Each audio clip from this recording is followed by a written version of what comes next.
নমস্কাৰ নৰেন্দ্ৰ মোদী ডাঙৰীয়া, আপুনি একদম ভয় নাখাব। আমি প্ৰায় 1.5 কোটি ভাৰতীয় আপোনাৰ লগতে আছোঁ। আপুনি কোনো টেনশ্যন নল'ব। আপোনাৰ নিচিনাকৈ মোৰ যোৱা 2টা ৰাতি কিন্তু টোপনিয়ে হোৱা নাই, কাৰণ খুব চিন্তাৰ এটা বিষয় ন। চাওকচোন ভেনেজুৱেলাৰ ওপৰত কি কৰিলে। তাৰ ৰাষ্ট্ৰপতিৰ পত্নীক লৈ পলাই গ'ল, চিধা পলাই যোৱা বুলিয়েই ক'লে। আমেৰিকাত লৈ আহিছে। এতিয়া মোৰ আপোনাৰ কাৰণে ভয় লাগিছে, অকল মোৰ নহয়। ভাৰতবৰ্ষত যি সচেতন আৰু সজাগ নাগৰিক আছে, ৰিয়েলি আপোনাৰ কাৰণে কিন্তু কনচাৰ্ণ হয়। কেতিয়াবা মই আপোনাক সমালোচনা কৰোঁ, সেইটোতো চাওক আপুনি নিজে কৈছে যে মাদাৰ অফ ডেমক্ৰেচিটো, গতিকে অলপ কম বেছিতো সমালোচনা কৰিবই লাগিব ন, কোনো টেনশ্যন নল'ব। আৰু মই অতদিনে ভাবি আছিলোঁ, কাৰণ যোৱা 22 এপ্ৰিল 2025 22 এপ্ৰিলত যে পেহেলগামত যেতিয়া ঘটনাটো হ'ল, তাৰপিছত যে আপোনাৰ এই অপাৰেশ্যন সিন্দুৰ কিবা কিবি আপোনালোকে কৰা নাছিলে জানো?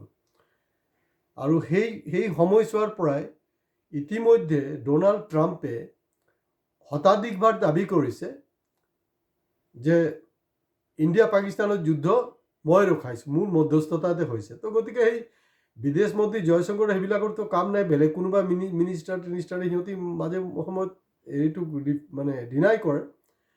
কিন্তু আপুনিতো ডিনাই কৰা নাই, ভালে কৰিছে দিয়ক। আপুনি ডিনাই কৰিলে আপোনাৰ দিগদাৰ হ'লেহেঁতেন, কাৰণ আপোনাকো হয়তো উঠাই লৈ গুচি গ'লে। কাৰণ ডোনাল্ড ট্ৰাম্প এনেকুৱা একজন ব্যক্তি, আপোনালোকৰ লগত সাদৃশ্য আছে, নথকা নহয়। তাৰমানে আপোনাৰ ট্ৰাম্পৰ মতৰ এগেইনষ্টত যদি কোনোবা যায়, তেতিয়া কিন্তু তাৰ মানে অৱস্থা বেয়া আছে। ফৰ এক্সাম্পল ইণ্ডিয়াৰ কথাই চাওক, ওমৰ খালিক 5 বছৰতকৈ অধিক কাল আপোনাৰ কাৰ এগেইনষ্টত মাত মতাৰ কাৰণে তাক বঢ়াই যে আপুনি থলে আৰু। কাৰণ দুটা ক্ষেত্ৰত আপোনালোকৰ মিল আছে, মানে আপোনালোকে বহুত মানে এডামেণ্ট, মানে যোনটো সিদ্ধান্ত লৈছে এইটো, আৰু এইটো খিলাপ যোনে যাব তাক মানে পূৰা মই বৰবাদ কৰি দিম। ষ্টেন স্বামীক বৰবাদ কৰিলে মৰি গ'ল বেচাৰা, আৰুতো কিবা কিবি হৈ আছে, এইবিলাক মই ক'বলৈ নাই আৰু কিমান বহলাই থাকিম একেটা কথা। কিন্তু আপুনি কোনো টেনশ্যন নল'ব। আৰু তাতকৈও ডাঙৰ কথা হ'ল যে ইণ্ডিয়াৰ আটাইতকৈ পাৱাৰফুল মানুহ আপোনাৰ দলৰে আছে, অসমৰ মুখ্যমন্ত্ৰী হিমন্ত বিশ্ব শৰ্মা। তেওঁ বাংলাদেশী খেদাৰ কাৰণে ইতিমধ্যে অস্ত্ৰ দিছে মানুহক, যে বাংলাদেশী খেদাৰ কাৰণে, নিজৰ আত্মৰক্ষাৰ কাৰণে, খিলঞ্জীয়া ভূমিপুত্ৰৰ আত্মৰক্ষাৰ কাৰণে দিছে। গতিকে আমাৰ এটলিষ্ট অসমৰ পৰা চব ৰেডি আছে।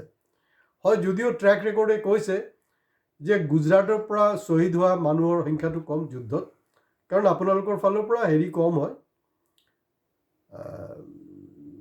মানে আৰ্মি হওক, নেভি হওক, এয়াৰফ'ৰ্চ হওক, বিভাগবিলাকৰ জইনিং যোনটো ৰেচিঅ' এইটো খুব তলৰ খাপৰ।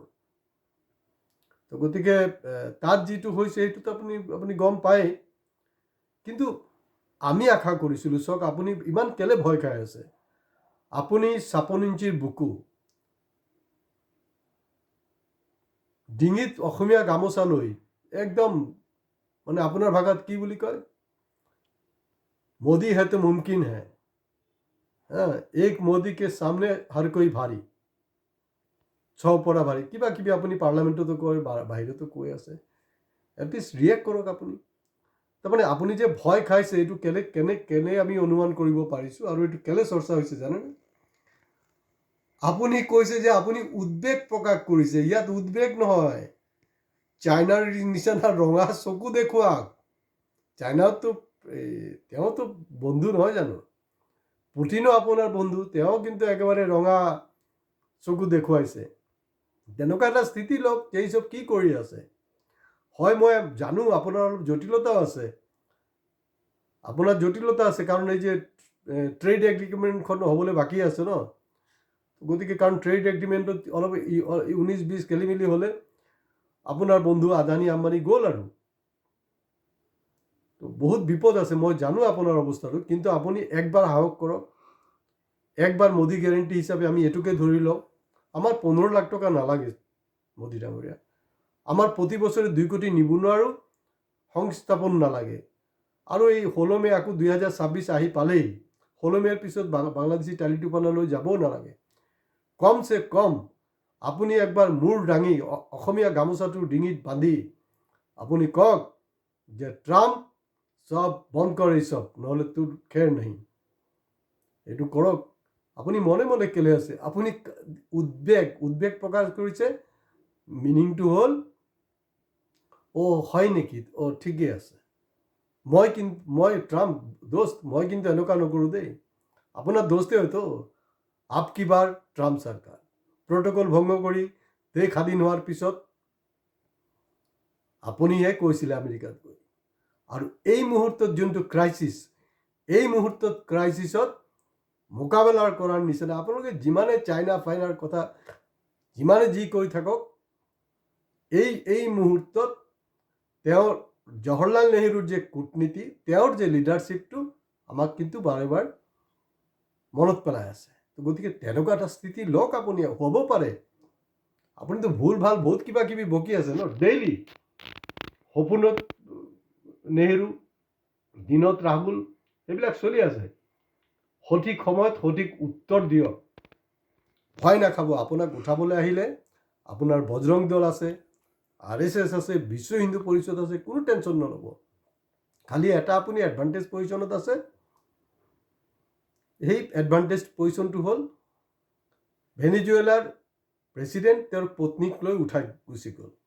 আপোনাৰ এডভান্টেজ হ'ল যে আপোনাৰ পত্নীকটো বিচাৰিবলৈ দিগদাৰ হ'ব, একেলগততো নাথাকে নহয় আপুনি। আৰু ইয়াত মানে মোৰ টোপনিটো কেলে বেয়া হৈছে জানেনে? হয়তো আপুনি ভয় খাইছে, মই ভয় খোৱা নাই। মোৰ টোপনিটো বেলেগ কাৰণে বেয়া হৈছে। তাৰ ভেনিজুৱেলাৰ প্ৰেচিডেণ্টৰ কি নাম? ভেনিজুৱেলাৰ নিকোলাছ মিলি আছে। আপোনালোকে খাপ খাই আছে, মিলাই চাওক। নিকোলাছ নৰেন্দ্ৰ, তাৰপিছত তেওঁৰ যোনটো টাইটেল নিকোলাছ মধুৰা, তাৰমানে আপুনি মোদী, নিকোলাছ মধুৰা নৰেন্দ্ৰ মোদী, মানে খাপ খাইছে। মানে তাৰ লগত হ'ল, গতিকে যিকোনো মুহূৰ্তত আপোনাৰ লগতো হ'ব পাৰে। মেইন খেলটো কি? মেইন খেলটো হ'লগৈ তেল। মেইন খেলটো কি?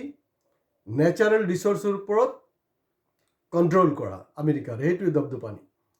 ইয়াৰ আগত ইৰাকত হ'ল, ইৰাকত কি ব্লেম কৰা হৈছিলে? তাত নাকি নিউক্লিয়াৰ প্লেণ্ট বনাইছে, অমুক তমুক বহুত কিবা কিবি।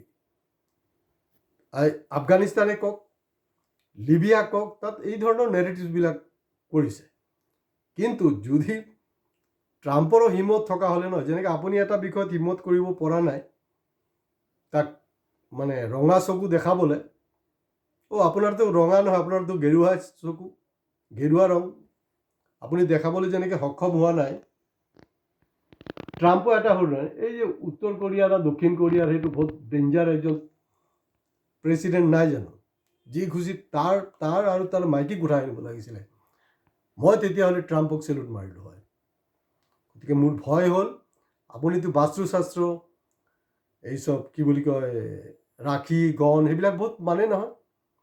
সেইটো ক্ষেত্ৰত মনত পৰিছে যে তাৰ প্ৰেচিডেণ্টৰ নাম টাইটেলৰ লগত এলফাবেটিকেলি আপোনাৰ ক'ৰবাত না ক'ৰবাত এটা সাদৃশ্য আছে। গতিকে এইটো এটা বেষ্ট চান্স। পৰমাত্মাই আপোনাক এটা সুযোগ দিছে, এই সুযোগটোক সদব্যৱহাৰ কৰক। আৰু আমাৰ ছাবস্ক্ৰাইবাৰ আৰু ভিউৱাৰবিলাক এই ভিডিঅ'টোক বেছিকৈ বেছি শ্বেয়াৰ কৰক, লাইক কমেণ্টছ কৰক, আৰু প্লিজ ছাবস্ক্ৰাইব কৰিবলৈ নাপাহৰিব। ঠিক এইটো ষ্টাইলত অসমৰ কোনো টিভি চেনেল এংকাৰ বা নেশ্যনেল লেভেলত কোনো টিভি এংকাৰ এই ধৰণৰ এটা নেৰেটিভ দিব পাৰিছে নেকি? আপোনালোকে ক'ব। যদি পাৰিছে কমেণ্ট বক্সত কমেণ্টছ কৰিব, যদি পৰা নাই ন' বুলি লিখিব। তেতিয়াহ'লে মই ফিল কৰিম যে না, সঁচাকৈ মোৰো ছাপ্লিমেণ্টাৰীৰ বুকু হয়। নমস্কাৰ।